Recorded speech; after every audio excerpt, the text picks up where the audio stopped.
kwamba hakuna kitu ambacho Mungu ataruhusu kikaja ikiwa hatuko mahali sahihi ambapo Mungu anataka tuwepo. Kwa nini? Kwa sababu kuna vitu tutavipokea tukiwa nje ya mahali sahihi vikatuua badala ya kutusaidia. Kuna baraka leo unazitaka, haimaanishi kwamba Mungu hajakusikia ukiomba. Na unavyotaka hivyo, unavyoomba kwa machozi na kwa bidii, haimaanishi kwamba Mungu hajakusikia ukiomba. Mungu anachoangalia nao, sawa, mtoto wangu, mwanangu, natamani ndio nikupe. Umeomba ndio, hamna shida. Lakini nikikupa hapa utakuwa hai. Ukitaka kuelewa kwamba kuna baraka zinaharibugi watu ambao hawana mpango nazo, ukitaka kujua kwamba Mungu akimbariki mtu nje ya mpango wake huwa zinaharibu, nenda kamuulize Sauli, atakwambia. Sauli ameondoka nyumbani kwao, anaenda kutafuta punda. Ametafuta punda, amekosa punda. Ameondoka akiwa mtoto wa tajiri, amerudi akiwa mfalme. Kwa anaondoka nyumbani mtu wa kawaida, ameondoka nyumbani kama mchunga punda, anarudi nyumbani akiwa mfalme, kwa sababu ya ufalme uliokuja kabla ya wakati sahihi, na kwa sababu hakuwa na mpango nao wala hakuwa na urafiki na Mungu, akajikuta amemkosea Mungu kwa sababu hajajua kutembea na Mungu.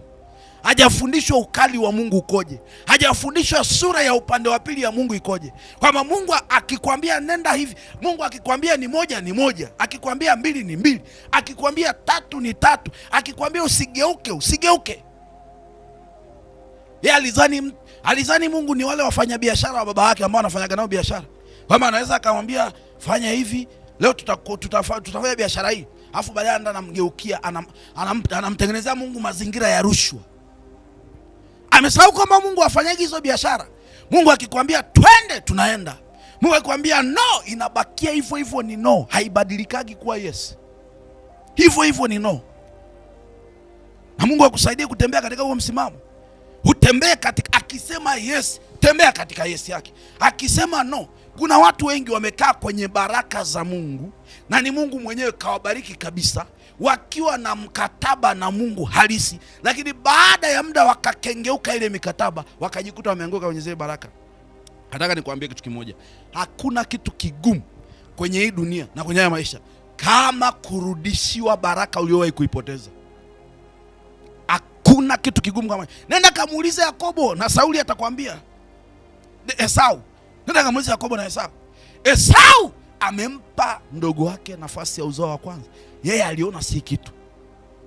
Majira yalipofika, nafasi ya kurudishiwa hiyo nafasi ya uzaliwa wa kwanza yakafa.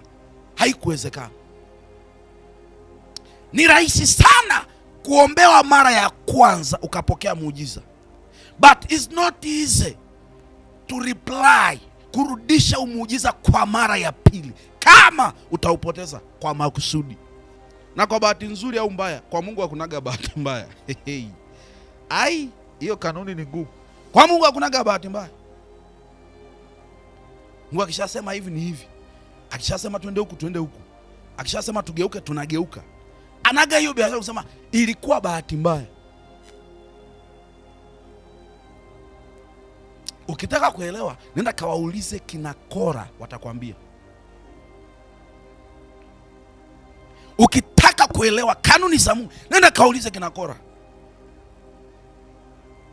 Mungu akisema nimebariki, haigeukagi. Nenda kamuulize Balaamu na Balaki, watakwambia.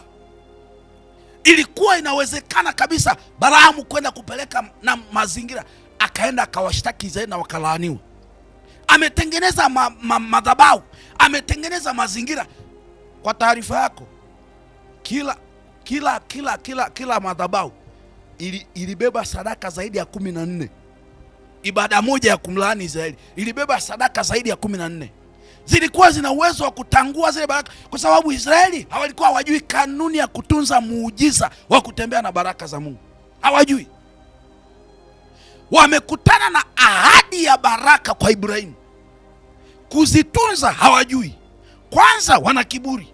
Walikuwa wana uwezo kabisa. Balaamu akatengua, Balaki akatengua kwa sadaka alizokuwa anatoa. Sadaka, kila madhabahu alikuwa anapanda sadaka 14, ng'ombe 7, kondoo 7, ng'ombe 7, kondoo 7.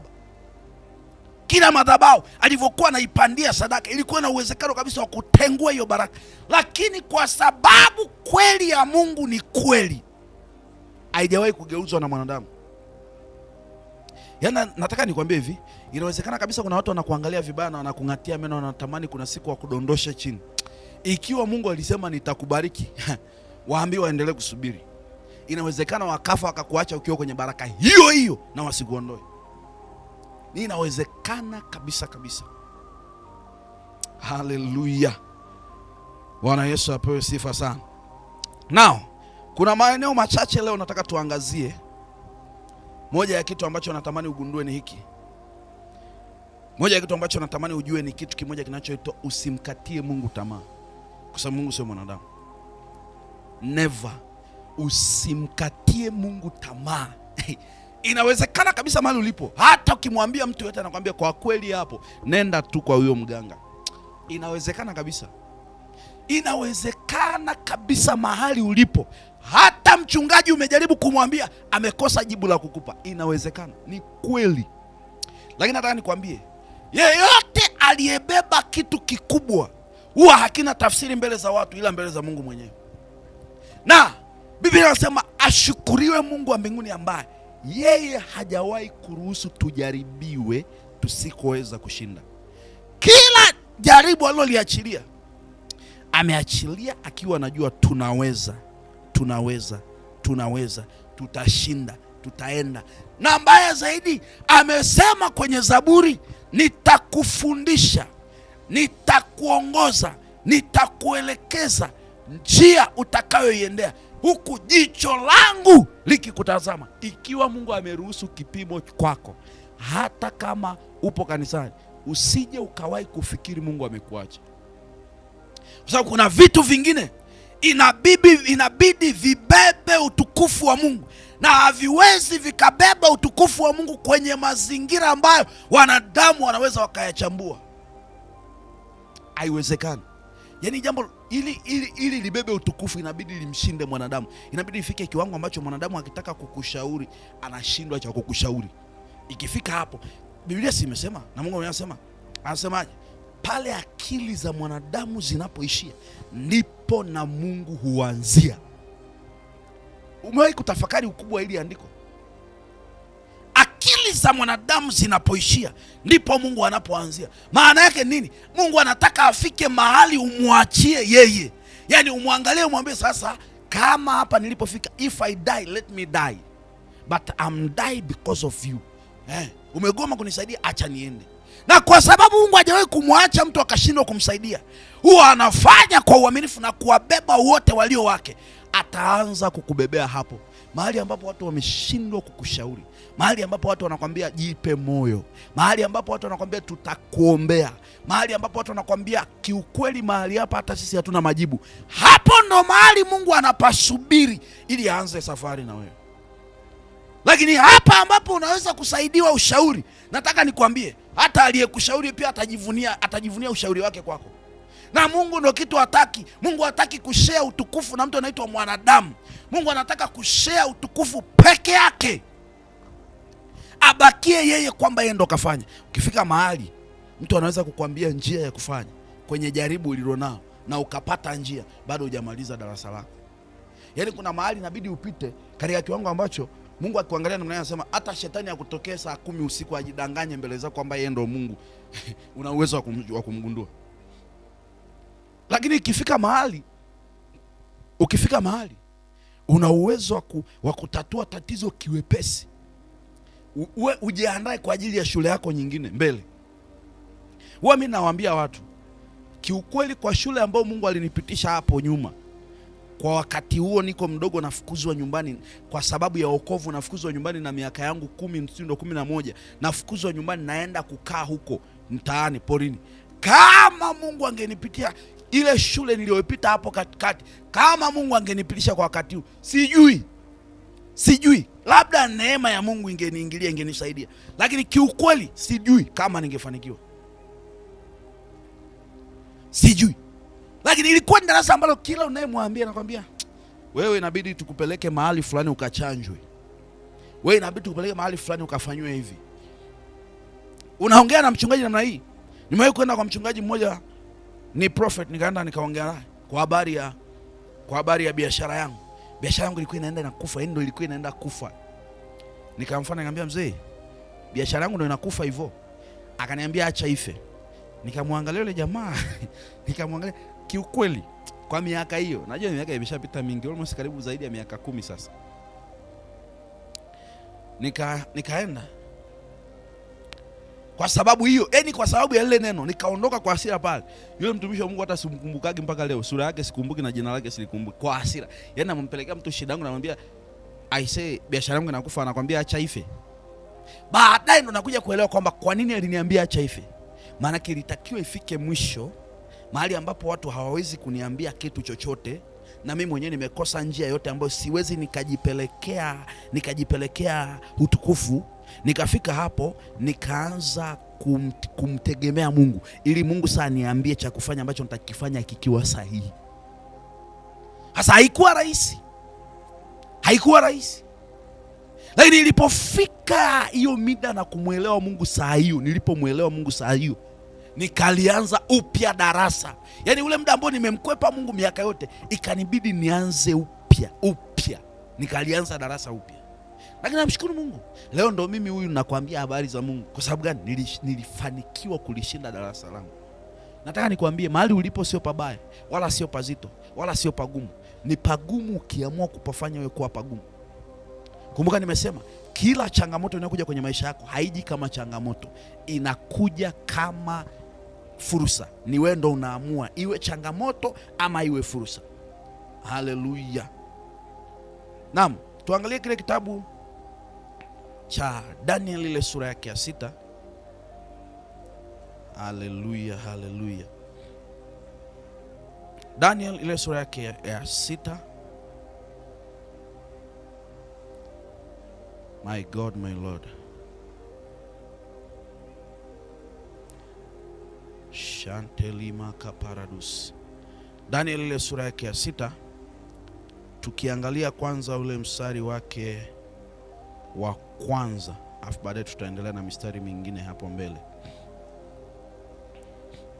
Daniel ile sura ya 6 na ule mstari wake kuanzia ule mstari wake wa kwanza na kuendelea hapo mbele. Anasema namna hii. Anasema, ilimpendeza Dario kuweka juu ya ufalme maliwali 120 wawe juu ya ufalme wote. Mstari wa pili anasema, na juu yao akaweka wakubwa watatu, na Danieli alikuwa mmoja wao, ili maliwali hawa watoe hesabu kwao, mfalme asipate hasara. Ndiyo anasema, basi Danieli huyo alipata sifa kuliko wakubwa na maliwali, kwa kuwa roho bora ilikuwa ndani yake, naye mfalme akaazimu kumweka juu ya ufalme wote. Na mtu anapokaa karibu na Mungu, faida ya kwanza, Mungu anamwekea roho safi. Ndio maana anasema roho bora ilikuwa ndani yake, roho safi ilikuwa ndani yake. Kwani? Kwa sababu alikuwa ni mcha Mungu, alimtazama Mungu tangu alipoanza safari ya maisha yake. Kwa hata mahali alipokaa, kwenye nafasi aliyokalia, hakuiongoza kisheria ambavyo sheria inasema. Kuna watu wanakwambia kwa sababu wana nafasi wanaweza wakafanya uswahili kidogo, wakaingiza akarushwa kidogo, nasema maisha ya leo bana, bila kaujanja mambo hayaendi. Yaani kwambie, kuna watu wakikalia nafasi, haijalishi wamepata kisiasa, maadamu wamepata nafasi, inabidi waitumikie hiyo nafasi kama Mungu anavyotaka waitumikie, ili ifanyike baraka na uzima kwenye maisha yao. Kwa walipoingia, Danieli akaingia na mahusiano yake na Mungu. Hakuyaacha mahusiano yake na Mungu mbali na uwepo wake, mbali na utukufu wake, mbali na ukaribu wake na Mungu. Kwa hiyo wakati yupo kwenye mahusiano yake na Mungu, alipoingia kwenye uongozi, Biblia inachotuonyesha nini? Biblia inatuonyesha baada ya Danieli kuingia kwenye uongozi na nafasi yake ya kumjua Mungu, pamoja na kile alichoingia nacho, hakikumbadilisha akamwacha Mungu, kwa sababu aliingia na Mungu. Biblia inasema roho bora ilikuwa juu yake. Kwa hiyo hata mfalme alipomwangalia namna hiyo akasema no, huyu jamaa kitu anachokitumia hapa sio kitu cha kawaida.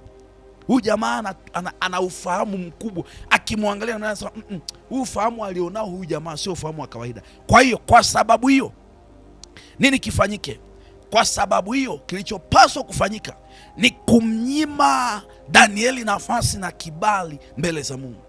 Kwa hiyo ikamlazimu Danieli aanze kupigana vita kati yake yeye na watu wengine, lakini katika hatua za kumgombanisha na mfalme. Nao angalia mstari unaofuata. Mstari unaofuata tunaona nini? Mstari unaofuata tunaona kitu cha tofauti hapa. My God. Shama mama. Mstari unaofuata anasemaje? Mstari unaofuata akasema, basi mawaziri na maamiri wakatafuta sana kupata sababu za kumshtaki Danieli kwa habari za mambo ya ufalme, lakini hawakuweza kuona sababu wala kosa, kwa maana alikuwa mwaminifu, wala halikuonekana kosa wala hatia ndani yake. Kumbuka ni kitabu cha Danieli sura ya 6. Tumeanza kuanzia mstari ule wa kwanza. Unamuona Danieli anavyokuwa na utukufu na udhihirisho wa neema na Mungu anavyomtumia kwenye nafasi za kutumika. Haina maana kwamba umekuwa mwanasiasa ndio unaweza kuingiza uongo. Haina maana kwamba umekuwa mwanasiasa ndio unaweza kaanza kufanya vitu ambavyo havimpendezi Mungu. Katikati ya siasa kumbuka nimesema kipindi kilichopita na nasema tena, tunawahitaji watumishi wa Mungu ambao wanaweza kumtumikia Mungu hata wakiwa kwenye siasa. Wakisimama katika kweli na kumsaidia na kusema kweli ile ambayo Mungu anaitaka, Mungu atasimama nao na kuwatetea hata kama wako mahali pabaya, ili mradi tu wasiweke hila. Unajua kuna ule ukweli ambao mtu anausema ni ukweli ndio, lakini moyoni mwake pamejaa hila. Ni ukweli ndio anachokisema, lakini ikiwa moyo umejaa hila na moyo umeharibika, hakika yake nadhani kwambie inaweza ikawa ni kweli lakini bado ikamuua. Na Yesu bado ni Bwana. Ni kweli anachokisema, inaweza kabisa ni kweli. Na anasema ukweli kwa kutetea maisha yake, na anasema ukweli kwa kutetea watu wengine, lakini kwa sababu moyo wake umejaa hila, yani anasema ngoja niseme ukweli ili na mimi nionekane, nipate nafasi mahali fulani. Ngoja niseme ukweli ili watu na mimi wanipende. Ngoja niseme ukweli ili aseme ukweli unaotoka ndani moyoni mwake kwa ukamilifu wake, kwa ajili ya maslahi ya kumtukuza Mungu. Yani cha kwanza, kipaumbele cha kwanza sio yeye na maslahi yake. Kipaumbele cha kwanza cha maslahi awe Mungu, ajulikane Mungu anemtumia, kwamba huyu ni mtumishi wa Mungu, hata kama yupo kwenye siasa, lakini kwa sababu amejaa ule ukweli. Anayetukuzwa sio yeye kwa sababu amekuwa mwaminifu kwa kusema ukweli, no. Anayetukuzwa, anayeonekana ni Mungu ndani yake. Ni Mungu amenipa hii nafasi, ni Mungu amenipa hiki cheo, ni Mungu aliniweka hapa ili kusudi niseme ukweli kwa ajili ya watu fulani na fulani na fulani. Na kwa sababu nimeweka hapa ili nitetee maslahi ya wafanyakazi kwa haki, inabidi afanye kwa haki. Kwa sababu nimewekwa hapa ili nifanye kitu fulani kwa haki, inabidi afanye kwa haki. Anapozidi kufanya kwa haki, inaleta utukufu na udhihirisho wa neema. Anapofanya kwa haki, inaleta udhihirisho wa nguvu za Mungu. Anapofanya kwa haki, inamtambulisha Mungu, na kwa kadiri anavyofanya kwa haki na kumdhihirisha Mungu, inamfanya Mungu kubeba utukufu na neema. Haleluya. Asifanye mtu kwa hila, asifanye mtu kwa maslahi yake, asifanye mtu kwa kufurahisha watu. Afanye mtu kwa sababu ndivyo inavyostahili kufanyika. Sio ndivyo inavyostahili mbele za watu, ila ndivyo inavyostahili kwa utukufu wa Mungu. Akifanya mtu hata kama anasema ukweli kwa hila, pakiwa na hila ndani yake, ameharibu.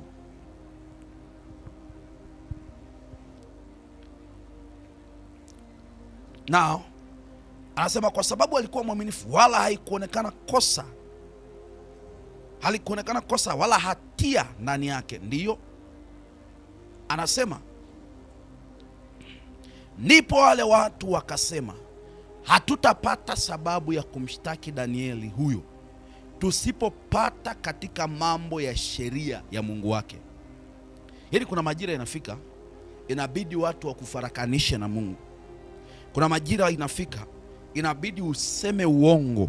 Unaweza ukawa unasema uongo kwa ajili ya kujinusuru wewe, lakini adui alichokuwa anatafuta sio wewe ujinusuru kwenye hali ulionayo. Anachotafuta adui ni kukufarakanisha na Mungu. Kumbuka kwenye kitabu cha Habakuki anasemaje?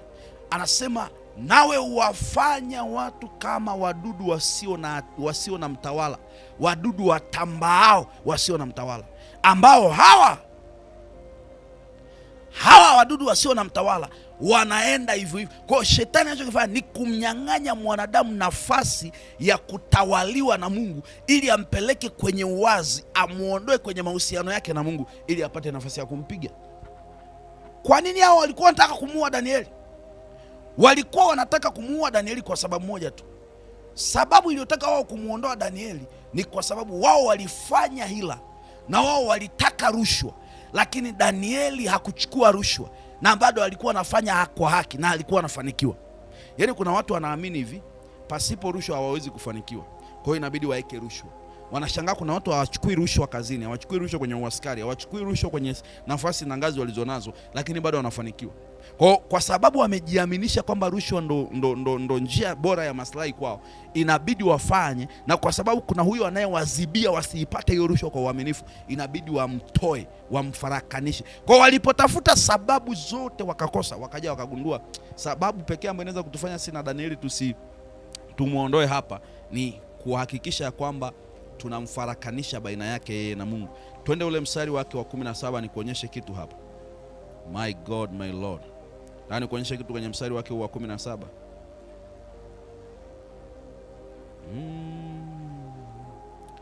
Tuanzie mstari wa 17 nikuonyeshe jambo hapo.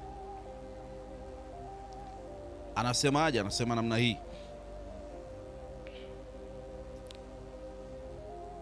Naam, anasema likaletwa jiwe. Tuanzie mstari wake wa 10 na ngapi? Tuanzie mstari wake wa 14. Anasema hivi: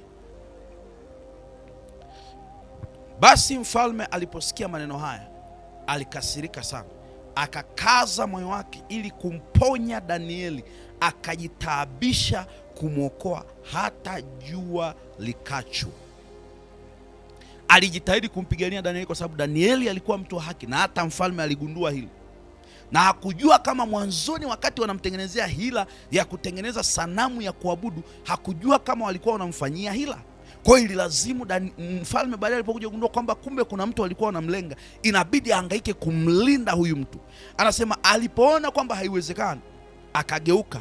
Anasema ndipo watu wale wakakusanyika pamoja mbele ya mfalme, wakamwambia mfalme, hey, mfalme, ujue ya kuwa ni sheria ya Wamedi na Wajemi lisibadilike neno lolote lililo marufuku, wala amri yoyote iliyowekwa na mfalme. Basi okay. Anasema mstari wa 16, akasema basi mfalme akatoa amri, nao wakamleta Danieli, wakamtupa katika tundu la simba. Mfalme akanena akamwambia Danieli, Mungu wako unayemtumikia daima, yeye atakuponya. Just imagine, unafanya kazi mahali, naomba nikushangaze leo kitu cha ajabu. Unafanya kazi mahali, uko ofisini, bosi wako hajui wewe ni mtu wa ibada.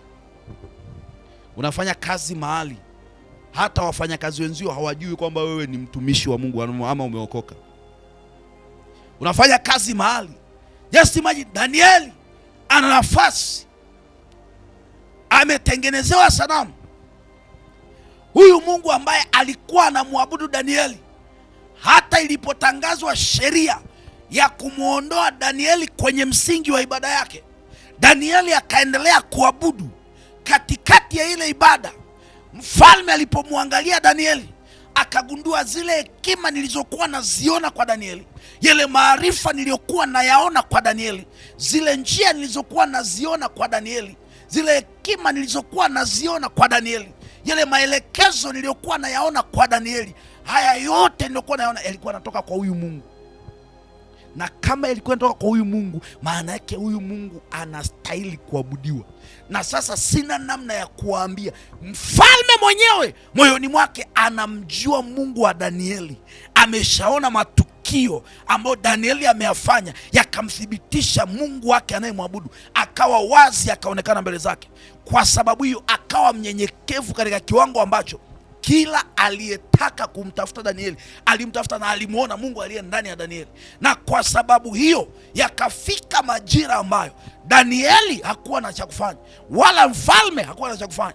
Mfalme akamwambia, sikiza Danieli, kwa habari ya Mungu wako ninajua, wala sio kitu cha kubahatisha, wala sio kitu ambacho naweza nikakwambia polepole. Wacha nikwambie mbele za hawa watu waliokuhukumu ya kwamba huyo Mungu unayemtumikia wakati wote, huyo Mungu atakusaidia, huyo Mungu atakulinda, huyo Mungu atakutetea, wala hao simba hawatakufanya chochote. Haijalishi unapita mahali pagumu, haijalishi umeingia kwenye tundu la simba, bado Mungu wako anabaki kuwa Mungu. Mimi nilidanganywa nikasema mambo ambayo sikuyajua matokeo yake, ningejua kwamba wanakulenga wewe wala nisingekubali, lakini kwa sababu ninamwamini Mungu wako, nataka nikwambie Danieli atakutoa kwenye hilo shimo. There are time hata maadui zako, hata majirani zako, hata wanaokusema vibaya wanajua kabisa kwamba una kitu cha tofauti. Una Mungu aliye ndani yako, anayebadilisha maisha yako, anayofanya maisha yako yaelekee kwenye mwelekeo ambao unastahili kuelekezwa. Ila kuna wakati wewe mwenyewe hujui nguvu ya huyo Mungu, ila maadui zako wanajua nguvu ya Mungu wako. Yaani kuna watu kabisa wako kanisani lakini wanawaogopa wachawi, na wakati wachawi wenyewe wanajua uwezo wa Mungu alionao. Yaani Mungu wako wachawi wanamjua na wanajua wanavyopigwaga bakora, ila wewe mwenye Mungu haujui uwezo wa Mungu wako. I wonder. Kai, ndugu yangu, Mungu akusaidie sana. Watu wanajua, watu wa pembeni wanajua uwezo wa Mungu uliye naye, nguvu ya Mungu uliye naye, lakini kuna watu hawajui Mungu aliye naye ana nguvu kiasi gani. Just imagine, mfalme aliyetangaza kuabudiwa yeye anampeleka Danieli kwenye mauti, na mfalme huyo anamwambia, huyo Mungu unayemtumikia Danieli, sikwambii kinafiki, I want to assure you, atakusaidia, atakutetea na hautakufa. Okay, naomba nikuonyeshe kitu cha ajabu hapa. Kumbuka tunasema usimkatie Mungu tamaa hata kama umefika mahali pagumu. Swali langu linakuja, huyu Mungu aliyekuwa anaabudiwa na Danieli tangu mwanzo mpaka mahali Danieli amefika leo, tangu wakati huo mpaka Danieli alikoingia leo, mahali Danieli anaenda kuingizwa mpaka anakamatwa, anashtakiwa kwa uongo, anapelekwa kwenye tundu la simba, huyu Mungu alikuwa wapi? Maana huyu Mungu alikuwa anasikia. Na ikiwa huyu Mungu alikuwa anasikia na alikuwa anamtazama Danieli, na alikuwa anamuelewa Danieli, na alikuwa anamsikiliza Danieli, ikiwa huyu Mungu alikuwa anamsikia na alikuwa anaziona ibada na sadaka za Danieli, kwa nini alinyamaza mpaka Danieli anaingizwa kwenye tundu la simba?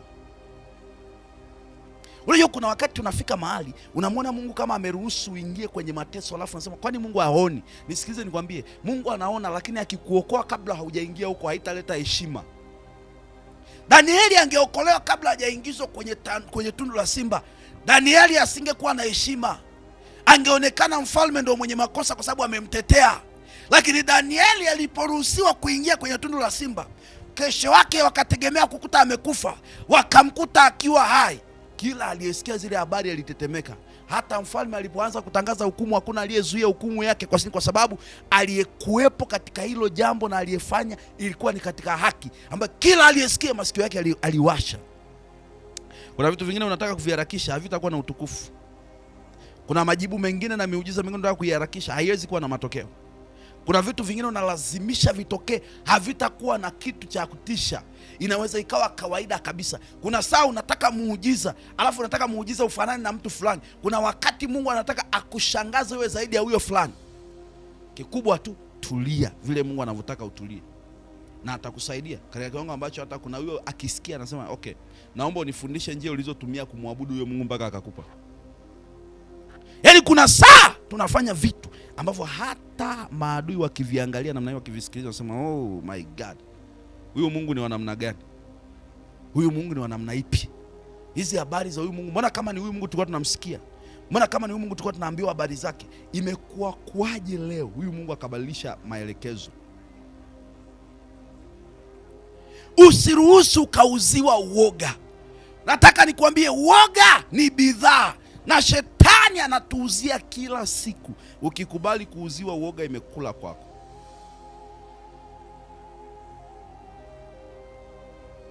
Bwana Yesu asifiwe sana. Haleluya. Nataka tuangalie, tuendelee na mstari huu. Mfalme akamwambia Danieli, huyu Mungu unayemtumikia, nataka nikuhakikishie huyu Mungu atakuponya daima, wala hamna shida yote. Anasema zaidi ya hapo, wakaleta jiwe. Mstari wa ngapi? Mstari wa 17. Anasema likaletwa jiwe, likawekwa mdomoni mwa lile tundu, naye mfalme akalitia muhuri kwa mihuri yake mwenyewe na kwa muhuri ya wakuu wake, lisibadilike neno lolote katika habari za Danieli. Yaani hata ikitokea pameletwa msamaha, usiwepo msamaha kwa ajili ya Danieli. Anasema mstari wa ngapi? Mstari wa 18. Anasema kisha mfalme akaenda nyumbani kwake, akakesha usiku kucha, akafunga na vinanda havikuletwa mbele yake, na usingizi wake ukampaa. Kwa nini? Kwa sababu alichokifanya, kwa sababu amemgusa mtu ambaye Mungu ana mpango naye, kwa sababu amemgusa mtu ambaye ni Mungu amemleta pale, na ameona kazi. Yani anamwangalia Danieli, anaona Danieli ndo alikuwa anafanya kazi kuliko hata waliomshtaki. Yani hao waliomshtaki hawafiki hata robo ya Danieli. Yani kuna sawa mtu hapo kwenye hiyo ofisi, unaiangalia hiyo ofisi unafanya, unaona kabisa bidii ulionayo kwenye hiyo ofisi hakuna mtu aliyenayo. Yaani kuna muda unaona kabisa siku ukiwa haupo kwenye hiyo ofisi, wiki ofisi inaweza ikafungwa au bosi anaweza akachanganyikiwa. Kwa nini? Kwa sababu umeenda na kitu cha tofauti ambacho hata wakiangalia namna hiyo wanasema that woman, usio mtu wa kawaida, kuna kitu anacho cha tofauti. Hekima alionayo, maarifa alionayo. Kuna Mungu anamfundisha hizi habari, namna ya kufanya biashara, namna ya kufanya kazi, namna ya kufanya kitu fulani. Baada ya hapo inabidi wakuheshimu. Hawakuheshimu kwa sababu unafanya vizuri, wanakuheshimu kwa sababu Mungu aliye naye anakuheshimisha. Yaani Mungu anawalazimisha wao wakuheshimu. Hi my God. Anasema mstari wake wa ngapi? Mstari wa 19. Anasema asubuhi mfalme akaondoka mapema, akaenda kwa haraka mpaka penye lile tundu la simba. Anasema alipofika kwenye lile tundu la simba, nini kikatokea?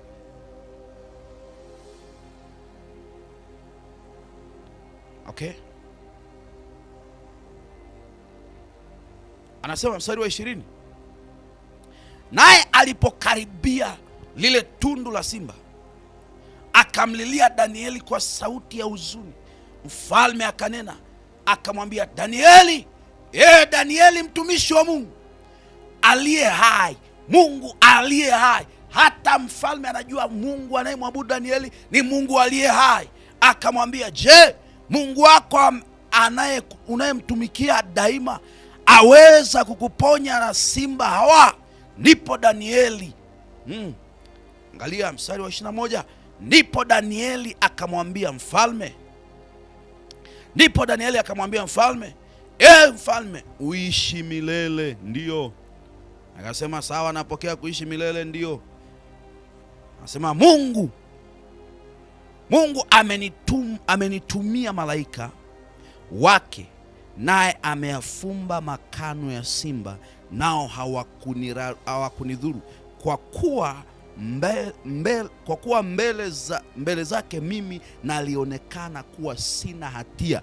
Tena mbele zako, mfalme, sikukosa neno lolote. Basi mfalme akafurahi sana, akaamuru wamtoe Danieli katika lile tundu. Ndipo Danieli akatolewa katika lile tundu, wala dhara lolote halikuonekana mwilini mwake, kwa sababu alikuwa anamtumainia Mungu wake. Na hichi ndio kitu nilikuwa nataka nikuonyeshe hapa. Baada ya Danieli kukaa kwenye hicho kipindi chote kigumu na hizo nyakati zote ngumu, zilikuwa ni nyakati ambazo angeweza kuzisema mbele za watu. Zilikuwa nyakati ambazo kama ni wewe leo, si ungesema maneno gani? Ungeweza kuongea kila aina ya neno ambalo lingewezekana kuongeleka. Lakini baada ya mambo yote, Danieli akasema, nilikuwa najua kabisa mahali nilipo leo haikuwa kwa sababu nimekosea. Ni kweli kabisa wanadamu wamenionea, lakini mbele za Mungu nilikuwa nathibitishwa kama mtu sahihi mbele za Mungu, na kwa sababu mbingu zimenikubali kama mtu sahihi, hata watu wakanikubali pia kama mtu sahihi. Mfalme akamkubali Danieli kama mtu sahihi. Nataka nikwambie, kuna majira yanafika, matengenezo yako yanapokamilika mbele za Mungu na Mungu akajivunia wewe, Mungu akafika wakati akakuona kuwa sahihi, hakuna mwanadamu yeyote atakuona sio sahihi. Yaani kuna wakati unatafuta kibali, lakini kabla haujawa na kibali mbele za watu, inabidi ukawe na kibali mbele za Mungu. Na ili uwe na kibali, inabidi ukubali madarasa ya kutengenezwa kuwa na kibali. Inabidi ukubali madarasa yatakao kustahilisha mbele za watu na mbele za Mungu pia, katika majira ambao watu wakikutazama wanamuona Mungu aliye ndani yako. Danieli alijua kabisa hana hatia, lakini alibidi akubali kupitishwa mahali anapitishwa, ili mbingu zikimpiga tiki, hata mfalme atapigwa tiki. Angalia Danieli alichokifanya, sio tu kukubalika na watu, na Mungu wake akakubalika na Mungu. Na mfalme akasema, ukiendelea kusoma utaona, mfalme akasema, kuanzia leo asiwepo mtu yoyote atakayeabudu miungu mingine, hala isiwe mimi wala ikawa chochote, aabudiwe Mungu wa Danieli. Kuna saa mahali unapopita hapahitaji watu wengi waseme nini, panahitaji wewe umhubiri Kristo. Kuna watu wanadhani kumhubiri Kristo ni kushika maiki kama ninavyoshika mimi. Na nani kwambia, ziko njia nyingi za kumhubiri Kristo. Uko utumishi mwingi wa kumhubiri Kristo. Ziko aina mbalimbali za kumhubiri Kristo. Unaweza kumhubiri Kristo kwa mapito ulionayo. Kuna watu wanaweza wakapita mahali. Kwani Hana alikuwa ni mhubiri wa namna gani? Hana alikuwa mhubiri ambaye aliweza kumjua Mungu hata wakati ambapo alikuwa na uhitaji, akalia, akatafuta uso wa Mungu, akaamini katika Mungu, hata ikafika wakati baadaye akamzaa kuhani. Hana hajawahi kushika maiki akahubiri. Hana hajawahi kusema habari za Mungu mahali popote. Hajawahi kusema madhabahuni akawahubiria watu. Hajawahi kusema barabarani akawaambia watu Mungu yupo. Lakini tumbo lake lilihubiri kwa imani, akazaliwa kuhani. Watu wakajua yuko Mungu. Na alipozaliwa mtoto akaingia kuwa mtumishi wa Mungu aliyetumainiwa na mama yake. There are time, madarasa tulionayo ni madarasa yaliyobeba shule za watu wengine za kumjua Mungu uliye naye. Yaani kumjua Mungu watu. Kuna watu ili wamjue Mungu hawahitaji maneno kutoka kwako.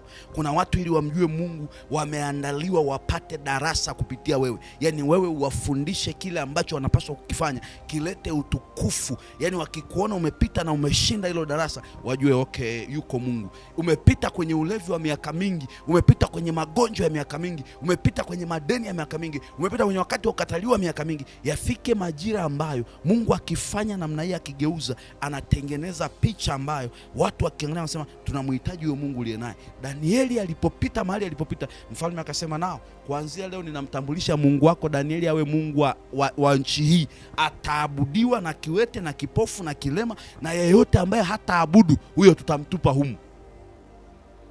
Wa kwanza kutupa ni wale ambao walimtengenezea Danieli hila. Wako watu wengine pia ambao walifanya hivyo hivyo. Walipita kwenye vipindi vigumu na walimtumainia Mungu. Yaani Mungu ambao unamtumainia haina maana ya kwamba kwa sababu unamtumainia akakuruhusu kupita kwenye kipindi kigumu, haina maana ya kwamba ndo amekukataa, ila anakuthibitisha ili anapokupeleka kwenye nafasi nyingine uende ukiwa mtu mkuu uliyejaa nguvu za kutawala na kumiliki.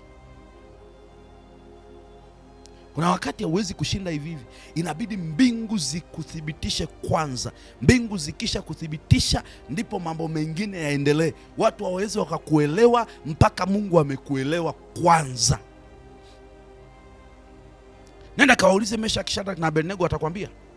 majira ambayo ilifika wakati inabidi Meshaki na Shadraka na Abednego wamtambulishe Mungu wao. Wamemwabudu Mungu majira yote. Kwenye kitabu kile hicho cha Danieli, ile sura yake ya 3, utaona hizo habari. Sura ya 3 kuanzia mstari wa 1 na kuendelea, utaona habari za kina Meshaki, Shadraka na Abednego. Wamembeba Mungu mpaka dakika ya mwisho, lakini dakika zimefika baadaye, Mungu anaruhusu wabebwe, watupwe kwenye tanuri la moto. Wanatupwa kwenye tanuri la moto, wanaenda kule, wanatumiwa malaika katikati ya ile tanuri. Nataka nikwambie, ni kweli kuna mahali unapita, ni kweli kuna jaribu unalonalo. Nataka nikwambie, hilo jaribu halijaja kukuua. Mauti umeitengeneza wewe mwenyewe. Jaribu halijaja kukuua. Katikati ya jaribu kuna malaika lazima atumwe, ambaye atakuja kukusaidia ili huo mwali wa moto usikuunguze, ili hiyo mauti isikae ndani yako wala isikuchukue. Utapita katikati ya mauti. Mbele za watu wasiomtumainia Mungu itaonekana kuwa mauti, lakini kwako wewe unayemtumainia Mungu utaona ni darasa linalokusaidia kusimama na Mungu katika kiwango cha kuaminika na mbingu. Watakaona ni mauti ni wale ambao wanakuzunguka peke yao, wale ambao hawajui ukubwa wa Mungu uliye naye, wale ambao hawajui umuhimu wa ibada unazozifanya, wale ambao hawajui kwamba kuna wakati huo unatoaga sadaka mpaka unashindwa, hata unakosa hata fedha ya kula, inabidi ulale njaa, lakini wewe na Mungu hauna deni. Una wakati inabidi usonge mbele, wakati ambao wewe na Mungu hauna deni. Achana na yule mtu ambaye kuna wakati ameweka nadhiri imekaa miaka 10 wala hana mpango wa kuitoa na ameshasahauki, alafu anafika mahali anasema Mungu hajanijibu. Mungu akigeuka kwako akakuuliza, hivi ile nadhiri ulionitolea uliwahi kuifuta kweli? Sababu kuna watu habarikiwi sio kwa sababu hawana, sio kwa sababu Mungu hataki kuwabariki. Kuna mahali waliweka agano na Mungu, Mungu ukinibariki na mimi nitafanya hivi, na baadaye walipobarikiwa wakaona wasovu mambo yao, wakamkopa Mungu, na hata walipomkopa hawajawahi kumlipa, wamenyamaza nazo. My God, my Lord. Na kuna siku Mungu alikuwa anasemesha kwa hizo habari, watu ambao wamekopa madhabahuni, wamemkopa Mungu, wameweka nadhiri na Mungu. Ni sawa na Ana aliposema, Mungu ukinipa mtoto wa kiume, huyu mtoto hakika yake nitakupa akutumikie. Alafu alivyomzaa akasema, huyu ni mtoto wa kiume kwa kweli, na mimi ndo huyu naye nitamtuma nani? Let's go. Wacha nimpe kwanza aende kwanza. Wacha kwanza nikae naye, alafu baadaye nikimzaa mwingine nitampa Mungu. Alafu anashangaa na hazai tena. Just imagine, Ana amezaa mtoto kwa mara ya kwanza. Amemzaa mtoto ambaye ni mtoto wa ahadi, na ameweka nadhiri na Mungu, na amepatana na Mungu. Alipompeleka yule mtoto madhabahuni, Mungu hakumpa Ana mtoto kirahisi kama ambavyo tunasoma. Ni kweli Ana alipata watoto 5 wengine wa faida, lakini hao watoto waliwapata ni mpaka kuhani Eli aliporudia kutamka neno, akasema Mungu na akupe uzao kwa mwanamke huyu kinyume na alivyoazimia. Maana Mungu alishaazimia kwamba okay, Ana atapata mtoto huyo mmoja ambaye tulikubaliana, lakini huyo mtoto wa ziada mwingine wala hatakuwa na mpango. Lakini kwa sababu kuna neno la kuhani alitoa neno kwa sababu aliona uaminifu wa wale watu baada ya kupatana na Mungu. Wakasema okay, kama tumepatana na Mungu na watu wamekuwa waaminifu, wamemleta kwa Mungu, acha niwabariki. Mungu akawabarikia wale watu, wakaenda katika baraka ile, wakaenda kupata uzao. Alafu kuna wewe ambao uliwahi kuahidi tu 10,000 na ulipoipata bado ukamkopa Mungu. Ukamwambia Mungu, sasa hii 10,000 kuna mama fulani ananidai, wewe kwanza nikamlipe. Hii 10,000 Mungu wangu, kuna ada ya watoto hapa, watoto wananisumbua, watoto wanarudishwa shule, ngoja kwanza nikalipe, alafu mimi na wewe tutakuja kuonana baadaye. Nikipata 10,000 nyingine Mungu nitakuja kukulipa. Umekaa na hiyo 10,000 ulivyopata ukaendelea kuona una njaa sana, ukaona Mungu nina njaa, nitakufa na njaa, ngoja kwanza nimalizane na hii njaa, nitakuja kukulipaga. Mpaka leo ishasahaugi. Lakini sasa umesahau, lakini Mungu hajasahau. Na hiyo imekuwa sababu sio tu Mungu, shetani mwenyewe alishapata kibali hapo. Amepata mashtaka ya kuyapeleka, ameandika kwenye bango kubwa, utafikiri tangazo la vifo. Ameandika kwa ukubwa sana. Ameyapeleka pale mbele. Huyu anaomba, ndio anasema ukimpa atakupa nini? Anasema akinipa nikimpa. Unakumbuka aliwahi kumwambia hivi? Akasemaje? Akazuia. Ulimpa hivi? Ulimwambia, alisema kabisa ukimpa atafanya. Ukimpa atafanya. Lakini baadaye badala yake hakufanya, kilichotokea baada yake akafanya tofauti. Bwana Yesu asifiwe sana. Uaminifu unasaidia kusimama mbele za Mungu. Now, naomba nikuonyeshe mtu wa mwisho ambaye Mungu ana mpango na yeye, na wakati huo watu wanaweza, majibu ya Mungu yanaendaga tofauti na vile ambavyo watu tunafikiri. Nataka nikuonyeshe huyu mtu, alafu tuingie kwenye maombi, tumshukuru Mungu kwa ajili ya ibada ya leo, na Mungu wa mbinguni aende akubariki na akutunze zaidi. Oh my Lord. Now, Tatu, angalia kile kitabu cha Yohana ile sura yake ya 11. Yohana ile sura yake ya 11 na ule mstari wake wa kuanzia mstari wake wa kwanza. Kuna vitu baadaye tutavibadilisha hapo mbele, lakini tuanzie hapa kwanza. Nataka nikuonyesha hizi habari za huyu mtu kwa sababu alikuwa ni mtu ambaye Kristo Yesu alimpenda pia na watu wakajua kwamba Yesu alikuwa anampenda. Nao anasema basi mtu mmoja alikuwa hawezi. Naye mtu huyo alikuwa ni nani? Alikuwa ni Lazaro. Anasema Lazaro wa Bethania, mwenyeji wa mji wa Mariamu na Martha dada yake. Mstari wa pili. Anasema ndiye Mariamu yule aliyempaka Bwana marhamu, akamfuta miguu yake, akamfuta miguu kwa nywele zake, ambaye Lazaro nduguye alikuwa hawezi. Anasema basi wale maumbu wakamtuma ujumbe, wakatuma ujumbe kwake wakisema, Bwana, yeye umpendaye hawezi. Naye Yesu aliposikia alisema, ugonjwa huu si wa mauti, bali ni kwa ajili ya utukufu wa Mungu, ili mwana wa Mungu atukuzwe kwa huo. Just make hiyo sentence na uniambie kitu cha ajabu hapa. Kristo Yesu ameambiwa Lazaro anaumwa. Lakini ukiangalia huo mstari wa 4, kitu cha ajabu anachokisema hapa, anasema huo ugonjwa sio wa mauti. Sasa nataka nikuonyeshe kitu cha ajabu hapa. Baada ya